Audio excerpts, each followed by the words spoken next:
Aujourd'hui, parlons du cycle de l'azote. Le cycle de l'azote est important parce que dans notre corps, nous avons besoin de molécules qui ont de l'azote. Par exemple, notre ADN, qui fait que chaque personne sur notre Terre est différente et unique. Maintenant, cet azote, il y en a beaucoup dans l'atmosphère. Donc, par exemple, l'azote qui est dans l'atmosphère, il s'est en molécules, et cette molécule fait qu'il y a deux atomes d'azote qui sont ensemble. Très bien. Maintenant, dans l'atmosphère, il y a d'autres gaz qui sont importants. Il y a l'oxygène.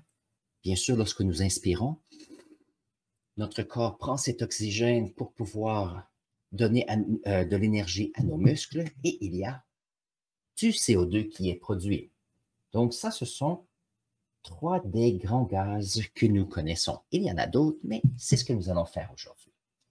L'azote qui est ici, ce qui est intéressant, c'est que les deux atomes d'azote sont très fortement liés ensemble. Ça veut dire que quand nous inspirons de l'azote gazeux et que nous expirons exactement la même quantité d'azote que nous inspirons. Ça, c'est comme si c'était une quantité de gaz qui est présente, mais qui n'est pas utilisée du tout par les humains. Alors, la grande question, c'est comment est-ce qu'on peut prendre l'azote qui vient de l'atmosphère et comment est-ce que nous, les humains, on peut avoir accès à ceci pour, bien sûr, que l'on puisse croître, on puisse réparer nos cellules et on peut être actif. Donc ça, c'est la grande question du cycle de l'azote ici. Alors, certaines choses sont importantes ici. Comment est-ce que l'on prend ici de l'azote qui est un gaz pour que l'on puisse l'avoir dans notre corps? Voici la première étape. La première étape, on appelle ça la fixation de l'azote. Donc, fixation de l'azote. Est-ce que c'est bien écrit? On peut voir ça. Excellent. La fixation de l'azote, qu'est-ce que c'est? C'est qu'il y a des bactéries qui vont prendre l'azote gazeux et dans leur métabolisme vont faire ici NH3 et NH4+. Dans leur métabolisme, lorsqu'ils font leur travail, il y a la création d'ammonium et d'ammoniac. Donc ça, c'est intéressant. Alors, c'est d'ammoniac et d'ammonium ici. Cela veut dire que notre azote qui était gazeux initialement se retrouve ici dans de nouvelles molécules et ceux-ci peuvent se dissoudre dans l'eau assez facilement. Quelques-uns ici peuvent être utilisés facilement par les plantes pour en faire des fertilisants. Donc ici, on va dire fertilisant. Très bien. Alors ça, c'est intéressant. Alors, ce qui se passe, nous avons des plantes. Alors, des plantes comme ceci. Maintenant, ce qui est intéressant, c'est que certaines plantes, comme les légumineuses, le trèfle par exemple, dans leurs racines, il y a un environnement où il y a des bactéries qui sont très, très contents de vivre en symbiose avec les plantes. Alors, nous avons, comment je pourrais dire ça? Si nous avons par exemple une racine qui est ici, nous avons une petite bactérie qui vient comme cela se coller aux racines. Les racines finissent par entrer en contact avec la racine de la plante et ces bactéries ici sont en symbiose parce qu'il y a des choses intéressantes dans la plante.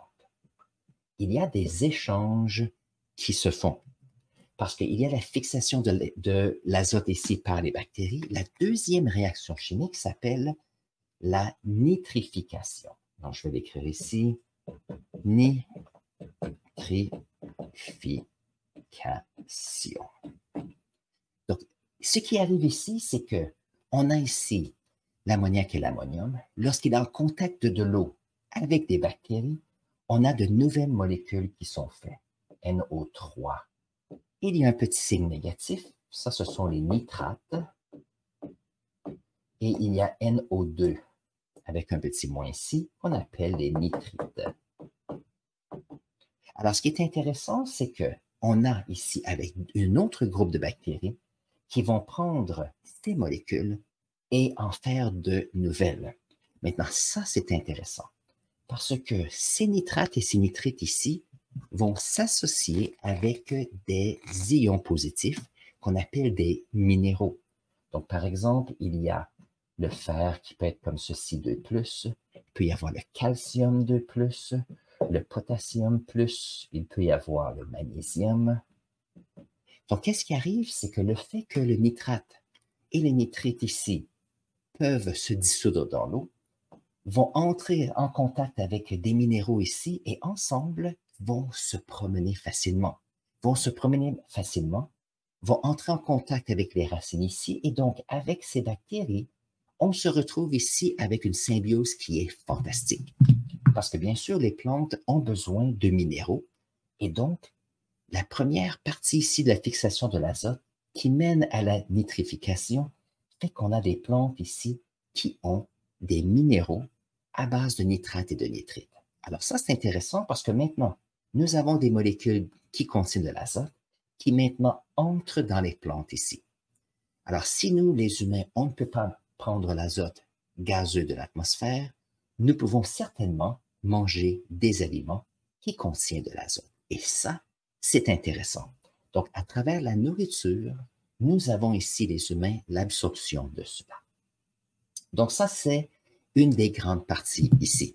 Maintenant, il arrive ici, dépendant des bactéries, que certains nitrates et nitrites se retrouvent de nouveau comme ammoniac et ammonium. Il y a des transferts qui se font ici. Maintenant, il y a un autre groupe, il y a d'autres petites choses qui arrivent, que ce soit des bactéries ou c'est le fait que certaines molécules sont moins stables. On a un autre aspect qui s'appelle la dénitrification. Donc, on a ici la dénitrification.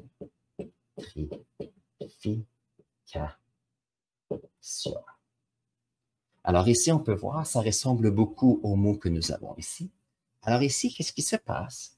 C'est que nous avons des molécules qui sont faites de nitrite et de nitrate, et ceux-ci vont se transformer à l'aide soit du temps, de l'acidité des sols ou de d'autres bactéries. C'est que ici, on va se retrouver avec le retour soit en azote gazeux.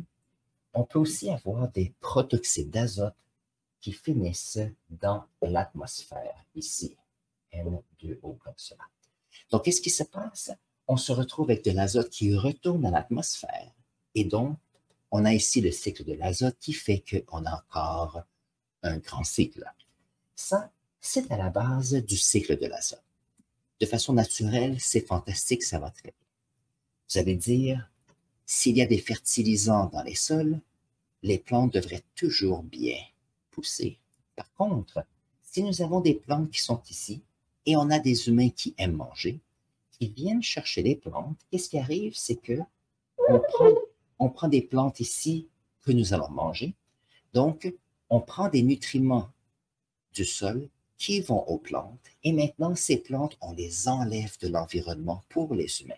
Ça veut dire qu'avec le temps, on a ici des sols qui viennent de plus en plus pauvres en nutriments.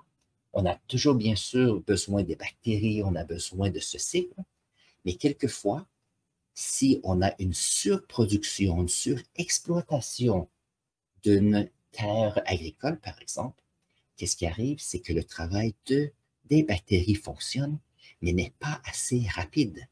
Et donc, les humains finissent par ajouter eux-mêmes des fertilisants, comme qui contient ici NH3 et NH4, qui contient des nitrates et des nitrites pour les remettre dans l'environnement. Et ça, bien sûr, ça fonctionne bien, bien sûr. Il faut faire attention parce que si on utilise trop de fertilisants à trop long terme, on a un sol qui devient de plus en plus pauvre, qui est à la merci de ce que les humains peuvent faire. Et ça peut causer quelques problèmes. Maintenant, il y a une dernière chose que je veux mentionner aussi, c'est que tous ces éléments ici que nous avons, fixation de l'azote, nitrification, dénitrification, se passent aussi à l'intérieur ici des lacs comme cela. Ça veut dire qu'on a des algues, on a des micro-organismes qui vont faire la fixation de l'azote, vont faire la nitrification et de l'azote va retourner dans l'atmosphère, bien sûr, dans ce grand cycle. La difficulté que les lacs peuvent avoir, par exemple, c'est que si nous prenons des fertilisants et que nous ajoutons des fertilisants ici, et que ces fertilisants avec la pluie se retrouvent ici dans les lacs, on se retrouve avec des produits chimiques pour accélérer la croissance des plantes dans un lac comme ceci ou une rivière qui, lui, se retrouve avec des nutriments pour accélérer la croissance des plantes. Donc, il peut arriver quelquefois qu'on peut avoir des algues qui vont pousser et sont très contentes, qui vont pousser dans un lac.